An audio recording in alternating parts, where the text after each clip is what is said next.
for me, I think the recipe to make someone always look their absolute best is not to recreate the fashion of the moment on an individual, because fashion does not necessarily suit everyone, but to zoom in on what are their key features, what are their best features, and to enhance that to such an extent that people don't really notice maybe the less perfect feature.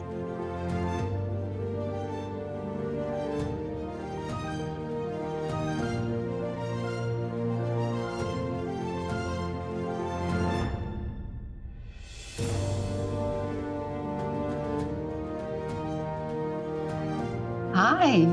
Hi, Petra. How are you? I'm very well, thank you. From a very sunny South Africa.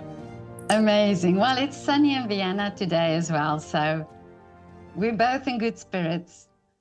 But Hannon, it's so great to talk to you. You have many titles in South Africa. I see you are known as the glam guru and the makeover guru. And I've also read you're the superstar of overhauls. Amazing what you're doing.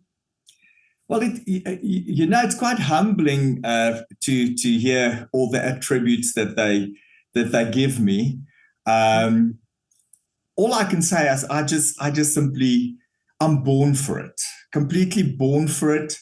I'm born with an amazing talent that I've obviously developed as well, that I had the opportunity to develop also in different platforms that I think a lot of hairdressers and makeup artists very often don't have the opportunity to be able to work in television and to work in magazines and having my own television program. You learn so much about how lighting works, how color affects, and how people respond to color and changes and so forth. I'm very humbled. I'm very humbled that I have this unbelievable gift to transform. They say that that beauty is only skin deep, but I honestly believe that it's deep enough to matter, because if you look in the mirror and you look amazing, immediately you feel amazing. I think we all have those days where when you open up your eyes in the morning, you would prefer to just pull the duvet over your head and wish the day passes. But that is the day when you need to get up and you need to go put on your brightest lipstick and take out that outfit that you've reserved for a special occasion, and you will immediately feel better. So there is power in looking good. There's also power in vanity, I can tell you. Vanity is a very negative word, but I can tell you my neighbor, Auntie Gretchen, she is 96. I've never ever seen her without a lipstick, ever.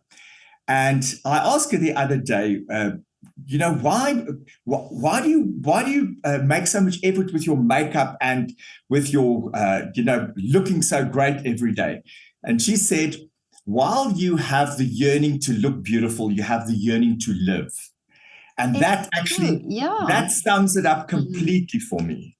Listen, I'm also a lipstick girl and a mascara girl, because with my German background, my eyelashes are very light. So from a very young age, mascara is my thing. I have to go with mascara and then lipstick. And I remember when he was still young, I went to the supermarket one day and before I got out of the car, I just refreshed my lipstick, and he was like, why are you putting on lipstick? You're only going to the supermarket. And I said, well, you never know, You have to be prepared. So I agree with you. But I spoke to 2 years ago, I spoke to our very famous Tamara Mascara. He's a drag queen. He's a drag queen. But we talked about this, about this glamming up, about really, dressing up. And he said it's the same thing. I mean, for him, it's the act, it's the act of dressing up. But he said that moment when you have these clothes on and the wig and the makeup and everything, it's really transforming you. And he made me think about that, how often we just don't care and just don't dress up and just don't make the effort. But it's that little effort that makes the change and makes that transformation inside you without you even realizing. But Petra, just contributing to what you said to your son, you never know when you get out of your car. I often say that if you dress like you are going to an occasion, the occasion will come to you. You know, that whole cliche of dress for success. But I do think if you put yourself out there, if you make an effort with your appearance, I mean, the chances that positive momentum will hit you is just so much more possible than if you just simply go slough in the shopping centers with no self-pride. Yeah, no, totally. But you went from, but first tell me, where did your love for the beauty, for styling, where did that start? You know, from when I could remember, I grew up in a farm. From when I could remember, I've always been fascinated with beauty and transformation. My highlight was when my mother had to go and do her hair in town to Ophelia's hair salon. And I remember myself sitting cross-legged on the floor because the chairs were reserved for the clients. Right. And I was amazed and mesmerized when these ladies came out of these hood hair dryers, completely transformed. And then when I got home, I wanted to play hairdresser. Of course, my dad didn't like that one bit. But then I would ask my mother if I could play with her hair, and if I catch her on a good day, I would ask her if I could put a little bit of makeup on her. And one day I remember she wasn't at home, and I asked my sister if I could do her makeup, and I took Cokie pens, and she looked like a clown, and she had a terrible allergic reaction to it. So I think it was always inside me, and I always asked my parents if I could have a doll with long hair because I wanted to play with hair. And of course, they never adhered to my request. So I went to because I lived in the farm, when we slaughtered cows, we got the tail of the cow and I grabbed it. And that cow tail, I shampooed and I groomed and I put in rollers. I mean, it was my best toy. So that is how I developed the whole tactile thing about hair, and see how a hair, when you plait it and it dries by itself, it gets a different texture than if you would, for instance, put it in rollers, or if you would, for instance, blow dry it or just comb it or whatever. And when I enrolled for a hairdressing course at the Cape Technical College, hairdressing and beauty, I've always been a frustrated student. I wanted to be there, but I was only here now. So after work, I went to some of the publications. The Western Cape newspaper was called the Argus. And I went to the August, and I went to some of the fashion magazines, and I said to them that I would work for free. I'll do the hair and the makeup for free for the models. I just wanted to have that exposure. You know, when you open up a magazine, right at the middle of the magazine, you can see who was the hairdresser and who was the makeup artist and so forth. And they gave me an opportunity to work. Wow. And that's how I started and developed my skills, and worked with different photographers and worked with different kind of people. Sometimes they were models, but most often they were just ordinary people. And once again, just seeing the inner transformation that happens if you create a fantasy with somebody with very fine and limp hair, if you for the sake of the shoot. You have to create big voluminous hair with bright red lips, maybe, and a false lash. A complete alter ego, very far removed from what she really is and how that makes her feel. And of course, standing back and see what you've created, because creating with people is the most rewarding thing. You can, of course, like the example that you mentioned, the drag artist that used a wig. Of course, you can go all the way and put a wig on and put a false lash and put everything completely artificial. But I think that for me, the true challenge is to work what nature handed to the person. So if someone, for instance, has very fine and limp hair, what can you do to develop her full beauty potential with what she has been given in the time frame that she has in the morning to make her look her best? Or somebody with very thick and curly hair, what can that person do to have her best or her full beauty potential in the limited time that she has in the morning? I always say to people, if you want to look your best, there are two concerns. It's time and money. So if you have enough time in the morning, you can look fantastic. If you have unlimited budget, of course, you can look incredible. But the reality is that most people don't have an unlimited time and money issue. We are all restricted to what we have been given. Yeah. No, that's true. And also, when you work with models, like you say, you have the time to spend on the makeup. It's a lot of time to spend on the makeup and the hair, and we don't have that. And and also the financial aspect of it.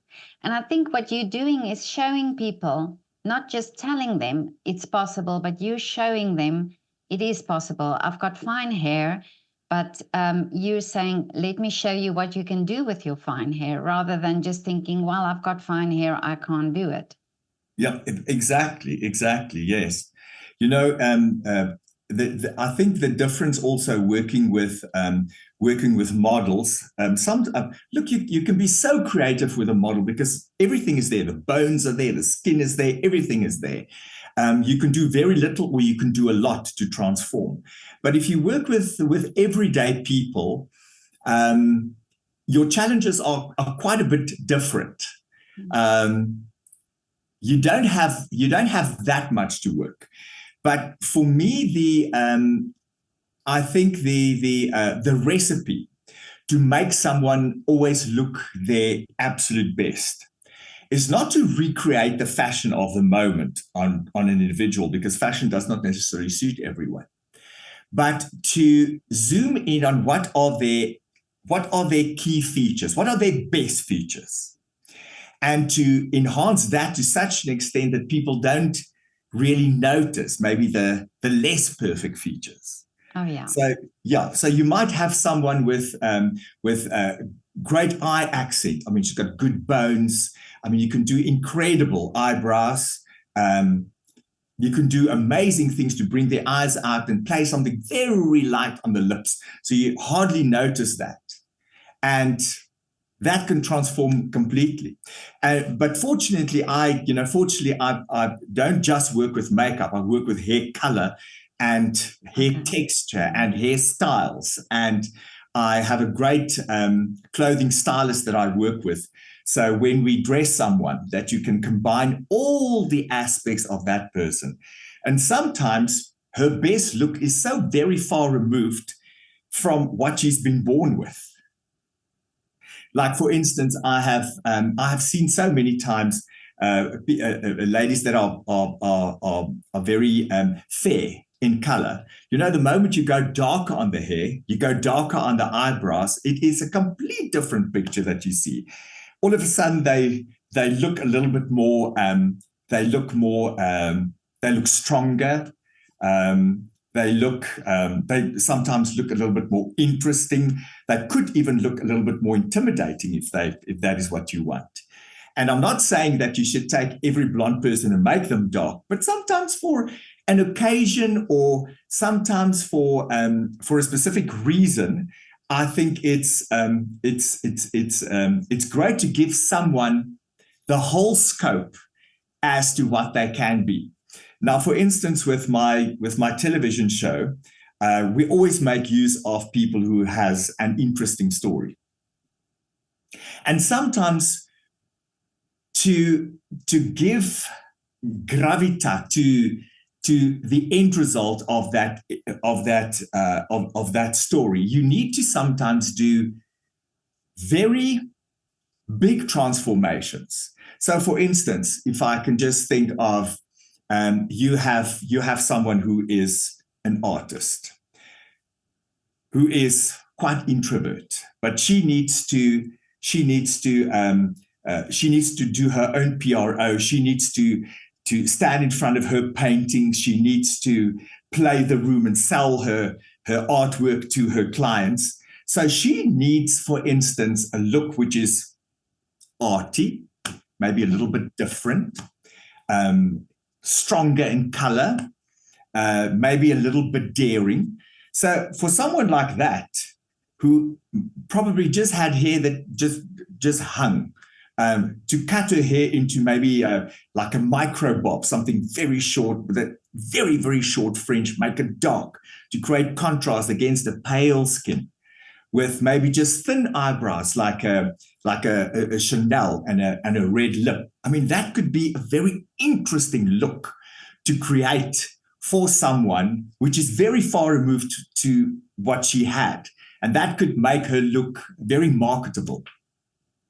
100%. Yeah, wow, that's amazing. But talking about also makeup, and that's the big transformation. So that's what you would do in that sense. But for everyday women, I love that you talk about also the natural. You know, that being natural and less is more, and not too much eyeshadow and things. I've read that that you say these things, and I love that, because I think it's so important that we feel also comfortable in what we are wearing and how we are doing the makeup. I have a funny philosophy with regards to beauty. When I do live shows, I always, because I need to get, if I do a live show in front of a female audience, I need to get everyone from the moment I open my mouth on the same page. So I would open up and say, ladies, I do not believe in natural beauty. Were there any of you this morning that woke up and you struck a pose in front of your dressing table and you thought, geez, I'm beautiful? And then I make a funny joke and I say, I believe beauty comes from within bottles and jars. And you don't necessarily need a lot of bottles and jars, but on days when you do need to be stronger, you have that you have that you can use. And when I, for instance, do a makeup class for an audience, I say there are many different types of women. You get those that needs to run through shopping centers with kitten heels, and those that need to wear safety boots in order to get through life. And for each of those, there is a different look, a different mindset with regards to their beauty. And I generally start off with, if I do a makeup class, with something very basic. And I say to them, I'm going to show you how to do maybe just use 3 products in the morning to look a little bit better. Then I show them how to create a more perfect skin with a correct foundation, 1 lipstick, and the lipstick can be used as a cream blush. It can be used as an eyeshadow, mascara, off you go. It's better than nothing. It adds a little bit of color. You look a little bit healthier. You look a little bit more vibrant. Because when it comes to makeup, I mean, the 2 main reasons why we wear makeup, first of all, is to look a little bit healthier. Because what do we look like when we wake up in the morning? We're pale. We don't have color. So adding a little bit of color makes you look a little bit healthier, and also to make you look a little bit more distinguish is not the right word. In Afrikaans, we call it duidelik. It means that you have, like accentuate or... Yeah, you look a little bit stronger. Because very often when we wake up in the morning, there are no eyebrows. You don't see any lip definition. So it can give you a little bit of expression. So those are the two main reasons why we wear makeup. So then I would take that very basic look and I would start adding.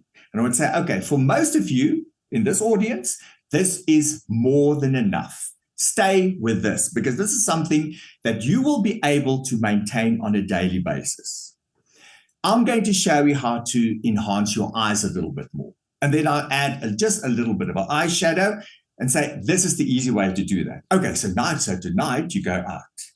And hopefully tonight you're going to get lucky or you want to get lucky. So what you need when you communicate over candlelight, you want your partner to just see the eyes. So if that's what you want, you need to add this eye pencil. So, you go layer by layer by layer, and you try and incorporate everyone to be able to relate to the look that you are teaching them. Well, you must understand women very well because you tend to, if you do that approach, so you understand different types of women, or you understand a little bit more of the psyche of the woman. I like to think so. I think that I think the one thing that most women share is the fact that all women want to be admired for their beauty, whether they will admit it or not. But I honestly feel that is what the one common streak that goes throughout the female population. You want to be admired for your beauty. So women want to be placed on a pedestal for beauty, and men are protectors. So those are the two different things. And that is why the cosmetic industry for females is just so much more than for males. Yeah. I mean, it is a growing market, of course, but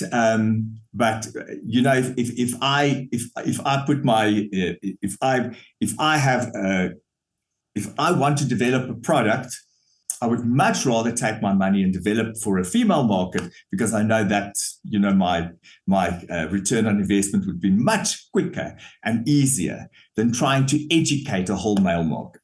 Yeah, no, that's true, and I mean, it's proof, that we tend to, and it's also sometimes the joke, that women spend so much time on the makeup, and it's so many eyeshadows and things like that. So, yeah, it's absolutely true.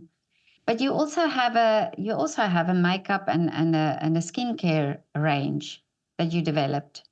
Yes. I started off with I started off with 5 hair care products.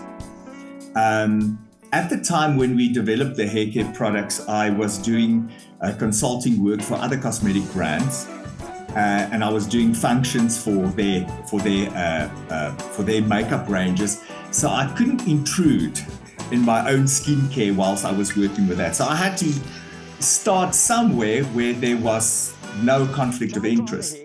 Anyway, so I started off with 5 hair care products, and I remember at the time we moved from me and my partner moved from Cape Town to Johannesburg.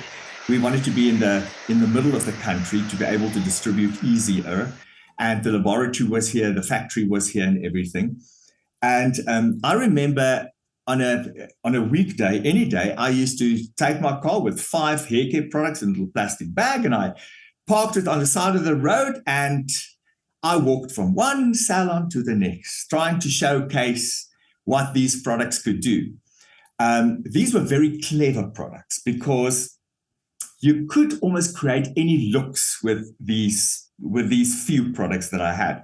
There was one product that my very first product, still my bestseller. It's called the More Hair Volumizing Mist. It's a hair thickener. So let's say, for instance, you've got someone who has not only thin hair, but also little hair, hasn't got a lot of hair. So you would spray the more hair volumizing mist on freshly washed hair, about 10 sprays, and it starts activating with the heat of a hairdryer. So when I would do a demonstration in the salon, the client would actually see how her hair start doubling in size. So that was a great entry point for me. And I always felt, as a hairdresser, you could solve the world's problems with a good hairspray, because I'm with you on that. you spend so much time in your hair, and it takes you half an hour from here to there, and the whole thing flops again.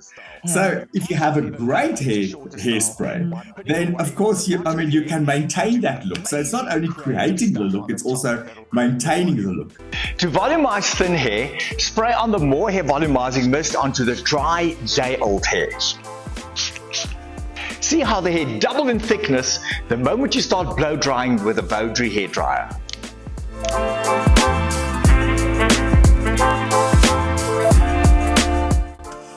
So now, hairspray and a hairdryer, that's my thing. That's why I don't go camping, because there's nowhere I can plug in my hairdryer. So but I'm totally with you on that one. Well, I'll tell you an easy way to get volume in your hair if ever you go camping and you don't have a hairdryer. You take a few elastics with you, all right? Yeah. So after you've washed your hair, you could just let it dry naturally. And then just for a few minutes, let's say you make 10 little ponytails on top of your head, and you walk around with that, just so that the hair, for those last final moments when it dries. When you take off those elastics, you will have the most amazing volume. And then you take your hairspray and you just fix it a little bit. That's a nice trick if you go camping. Whenever I go camping, I'm going to take elastic bands with. so those were the days when I started. Just tell me, Hannon. So you're talking about these products, but did you have a specific formulation, or did you go to a laboratory and say, okay, this specifically is what I want for hair, or how does it work? I now have a laboratory. Okay. I was fortunate when I worked for other brands that I worked in Europe quite a bit, and I found a developing laboratory in Nice, and so they developed these 5 products for me, and it was to and fro, and they sent me samples, and I tested it, and finally it was fine. And at the time, the French franc changed to the euro. And all of a sudden, my costs were so high that we could never import it. So I asked the lab technician if I could purchase the recipes from them, the 5 products. So I purchased that, and we found a laboratory in South Africa that could manufacture that. So then we discovered, even with this international formulation, our water was so very different than the water that in France. So the shampoos did not lather. So then we started adding certain ingredients to soften the shampoo so that we can have a little bit more lather. So I'm still with the same laboratory, and so they've developed an entire hair care range for me and skincare products. I think at the moment we have more than 300 products, diversifying from hair care, makeup, skincare. We have health. We have slimming products. So it's a very big brand at the moment. Sometimes it feels like a monster. Really. Constantly, I'm thinking about, we should get this and we should get that. And of course, I'm a real sucker going onto Instagram, and I see all these miracle stuff that people have, and I order it in because I have to see how this works. Mostly, I can tell you, it's not authentic. Really? Yeah. Mostly, yes. Yeah. When you would know, because you know what what is required and what your products are. I always think that I call it my tribe. my customer. And I'm including myself in that as well. I'm very, I can't wait for results. I'm impatient. So I always think that if an end consumer is going to spend X amount on a product, and she's taken that from her budget with great expectations, I would like her to see results in a fairly quick and reasonable time. So I discovered this product on Instagram. You just apply it, and you can look like an old hag, and you apply it, and in front of your eyes, it just disappears, and you start looking like a princess. I thought, got to have it. So I order this thing in, and I order another brand in that does the same thing. So of course I use it on myself, and Stru's Bob, it works. But 5 minutes later, it starts crumbling. It starts making like a white powdery something. It's almost like a mask that you put on, but it hasn't got staying power. So so I'm constantly experimenting with new things on the market, and what I can learn from my competitors. Of course, that's wonderful, but I also discover the other side of the beauty industry, the promises that cannot live up to the expectations. Yeah, because there's a great responsibility also on you, isn't it? To have not just say what the products do, but that they actually do that. My market is very, very truthful. If something does not work, I promise you I will get a phone call, an email, and if they have my cell phone, they will call me on the cell phone. Okay. And it will be a long discussion as to this product worked all along. Now, all of a sudden, it doesn't work, so you must have changed something. They say they feel very personable about the products, and I'm very grateful for that. But at the same token, it puts me right in the fire, because the buck stops here. I have to take responsibility. It is my name on the bottle. I'm the spokesperson, and I have to take responsibility. In South Africa, we have those, I'm sure you have it everywhere, where we have radio DJs that make prank calls to people. And they take them out. And I remember the one day I got this prank call from this radio station, and this person on the other side said that he bought this product for his wife. And now the whole side of her face started sagging, and the other side started developing pimples. I promise I was hyperventilating. I could not believe that my products would do that. So it's a huge wake-up call for me, even though it was not. It was a prank. Yeah. But it can happen. It can happen. Things like that happen. Yeah. A product that works on 100 people, there could be one person that has a reaction to that. And you need to know why it doesn't work, and you need to be able to advise as to what the next step would be. Yeah, I can imagine that is quite the legal side of things has to also be in place, probably.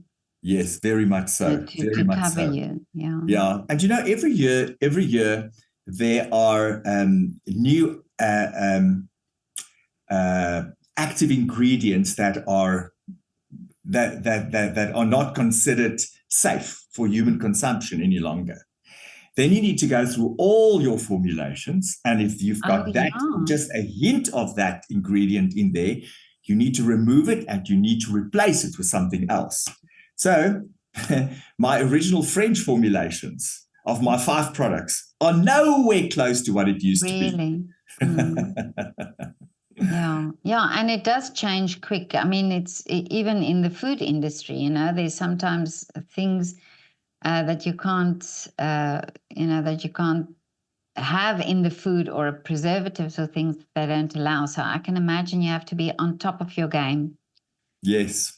It's like when we were younger, mercurochrome in South Africa. It was mercurochrome and Disprin. I remember every time something happens to you as a child, then my mum would say, just put mercurochrome on. Or if you say you have a headache, they say,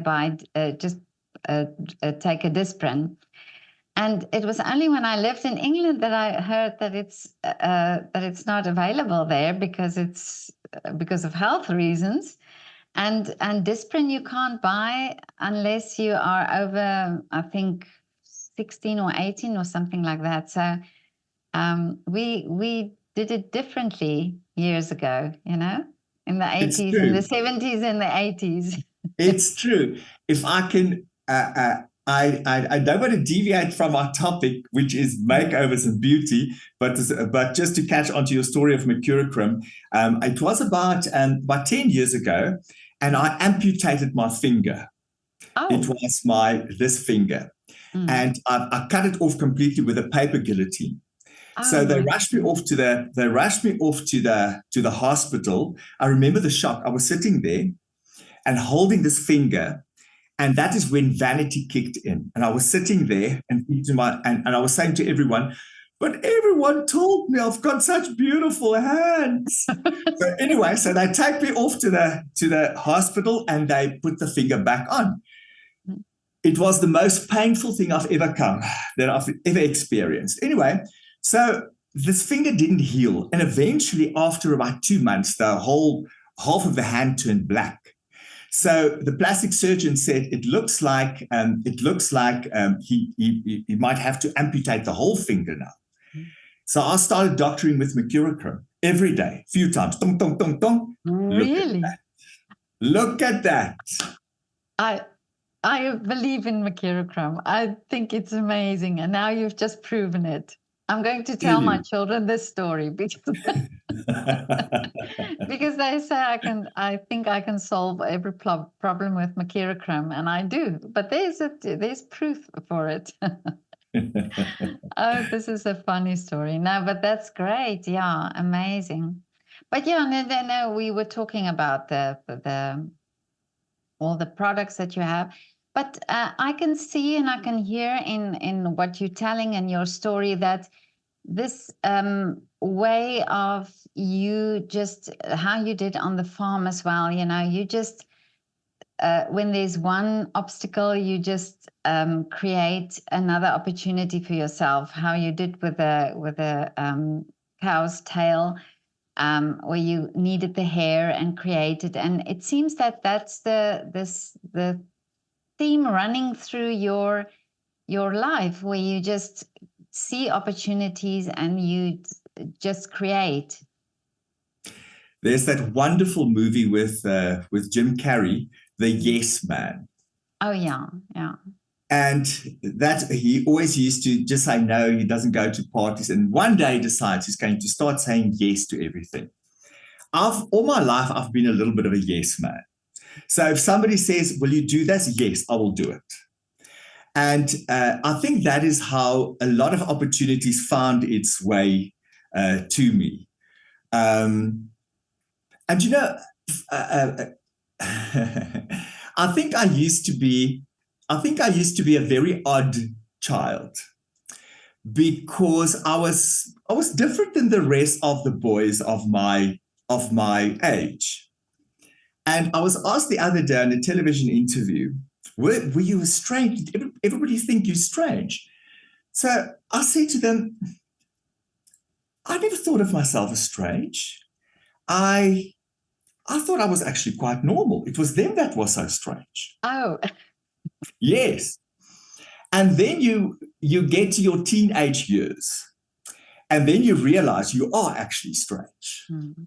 You are very, very different than the rest of your buddies, the interest that you have, and even my sexuality. And I always wished that I could be a little bit more, just a little bit more like everyone else. But Petra, I can tell you today that every aspect of my life that made me an odd person is the characteristic that makes me a success today. Amazing. Wow. That's amazing. And I love how your outlook, that you can embrace that. You can embrace that there are things that's different, but that they are the things that's actually the positive things for you. Yes, yes. Amazing. Yeah. No, Hannon, I really admire you, and your story is great. And it's somebody, I read a book once where the guy writes about a time in his life where things didn't work out, and then suddenly he got into his flow, and suddenly everything just started working out. And I think you must have been in your flow for a very long time, because you did things that was in flow with who you are and what you're supposed to do. I don't think I could ever have been anything else but me.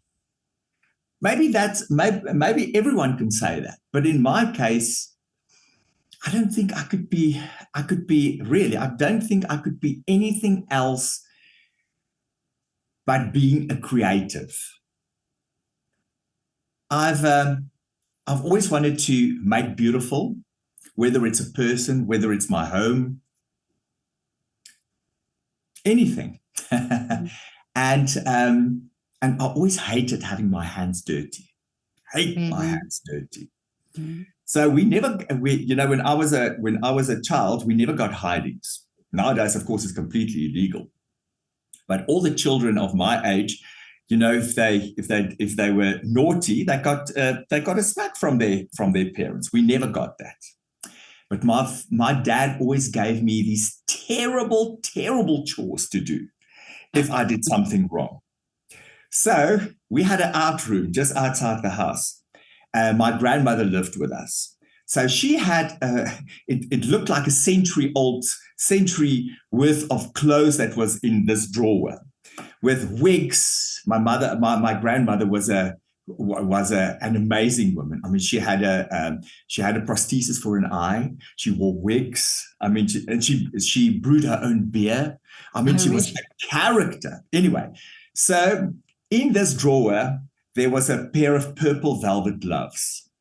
So my dad came home in the afternoon. He said to me, I must work in the garden. So there he found me in the garden with these velvet purple gloves because I didn't want to dirty my hands. Oh, this is amazing. Oh no, you're definitely one of a kind, Hannon. But tell me now, have you ever come across women, because you work with women, you work obviously close to women and very personal.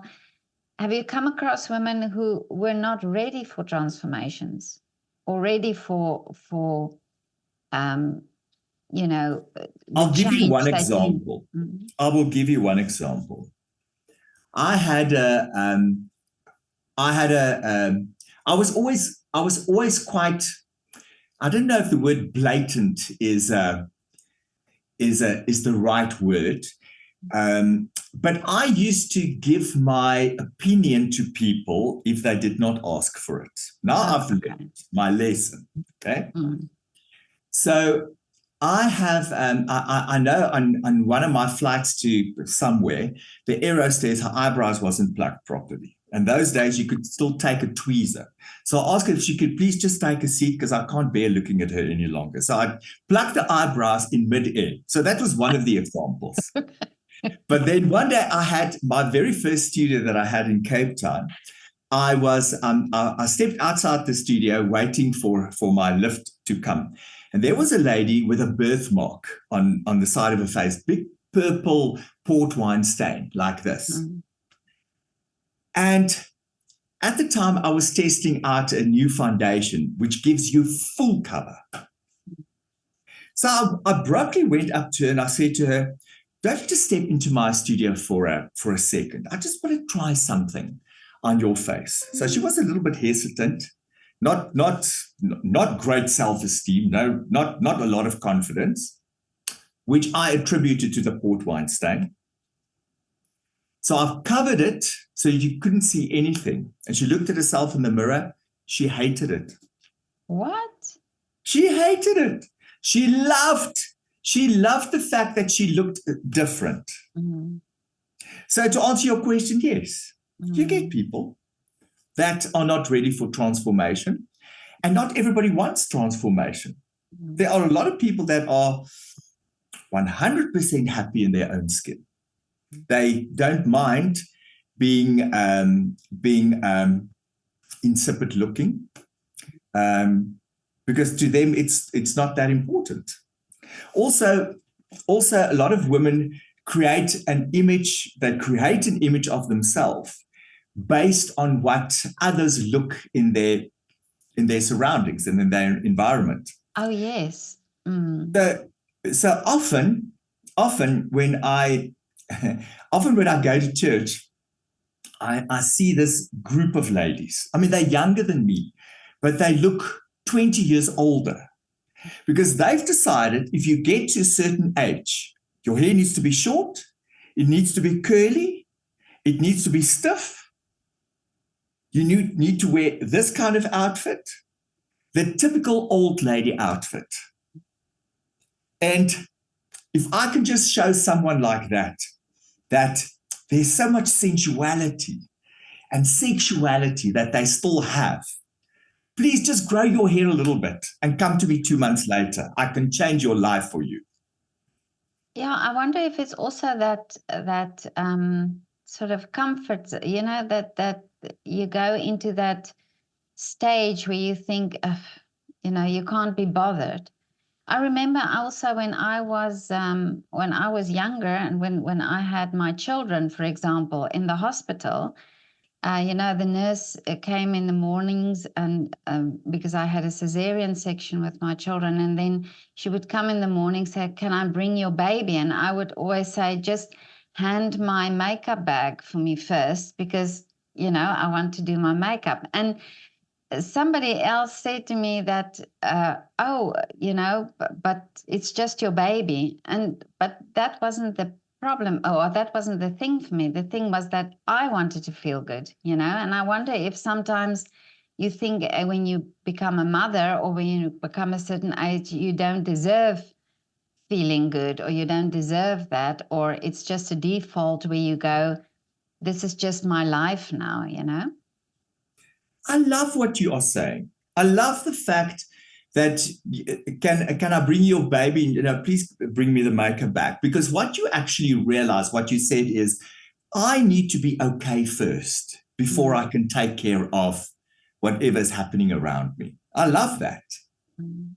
I love that.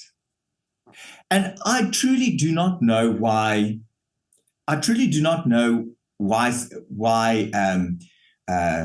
People will just simply surrender to not taking care of themselves. I don't know. It could be the money and the budget. It could be that. That's what I'm thinking. Well, mascara is not that expensive. That's what I always.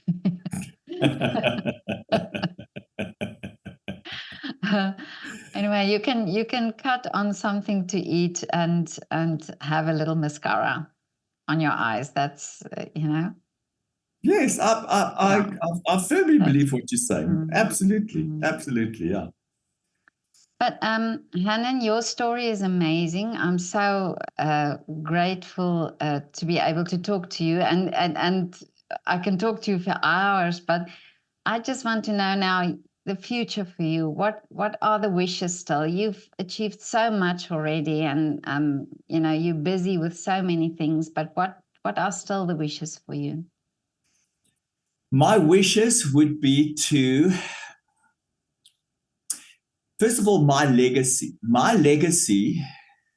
that I like to leave is that I want women to stop postponing looking their best.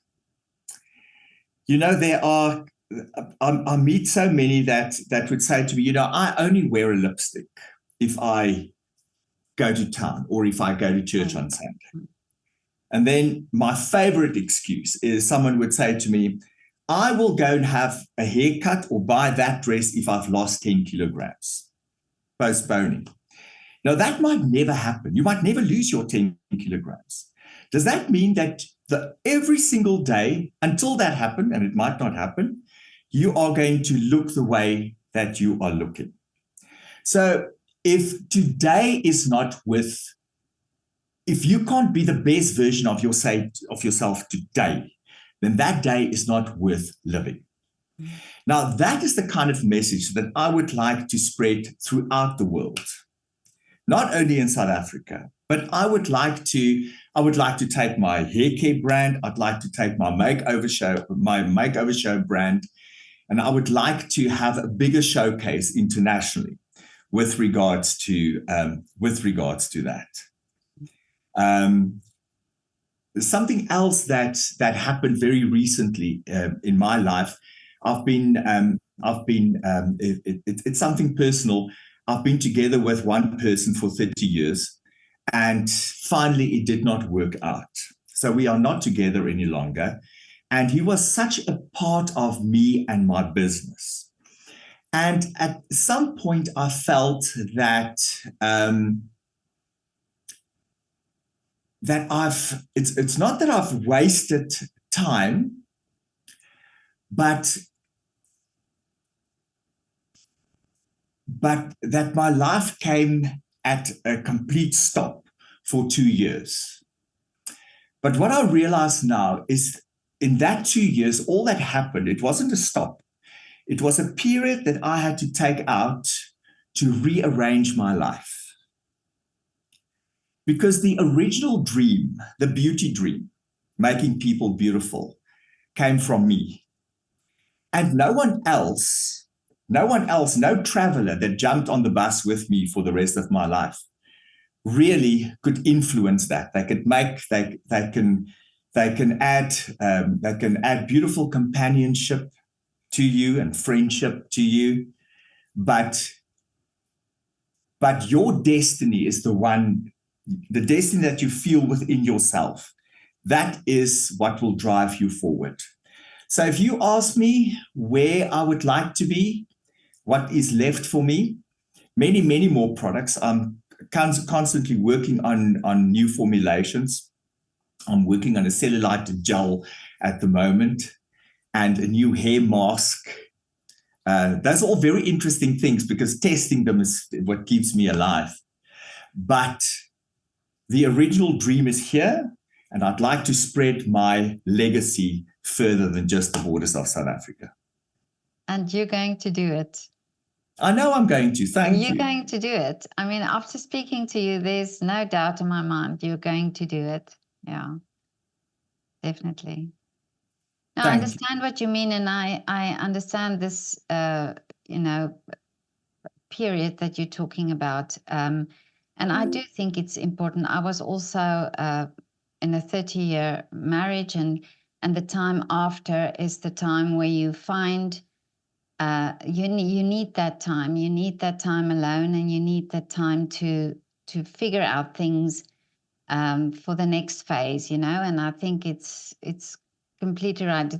It needs to be a standstill. Yeah, a rearrangement of your future. Yeah, definitely. Yeah. Yes.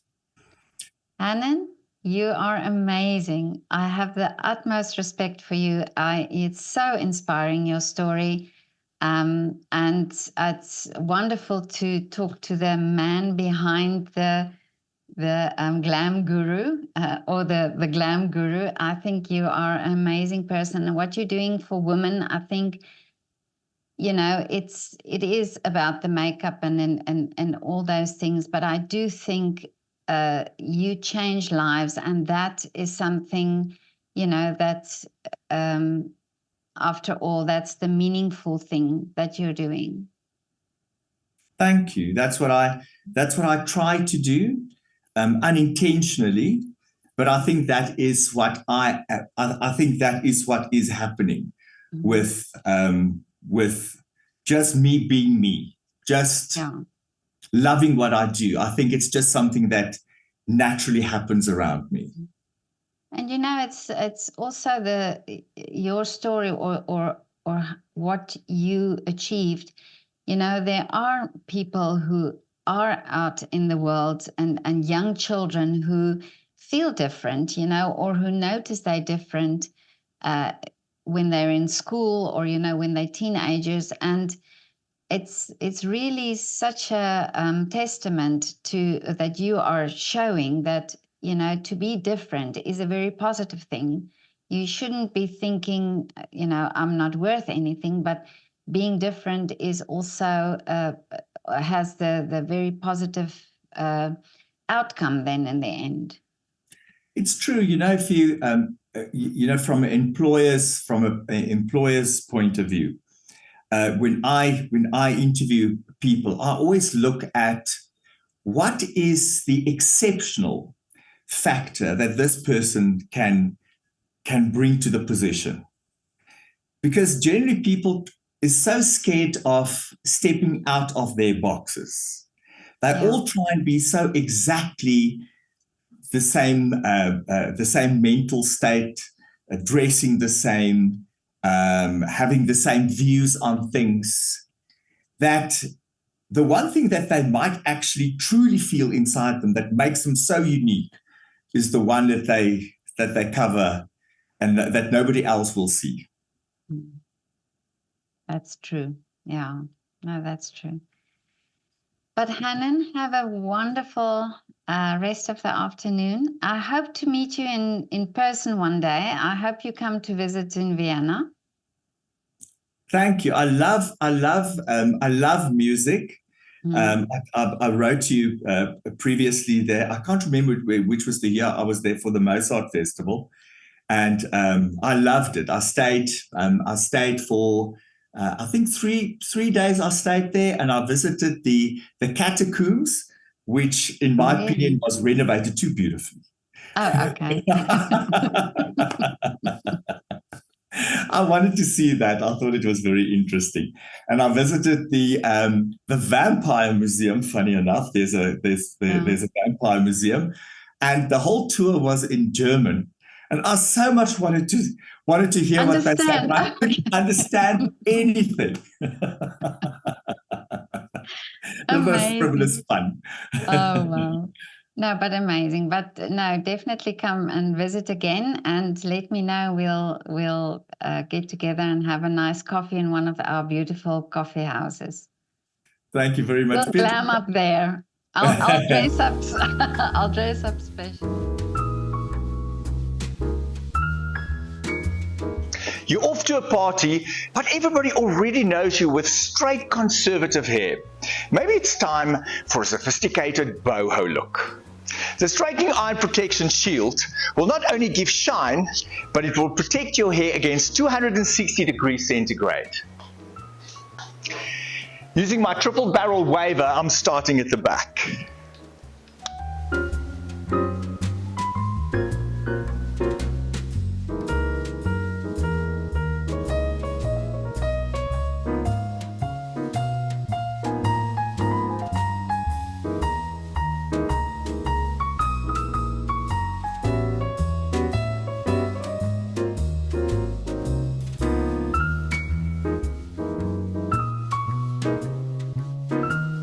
A boho look should not be brushed out because what makes this look is this wonderful wave. To keep the wave like this, I use the Style Lock hairspray and just position each curl in place.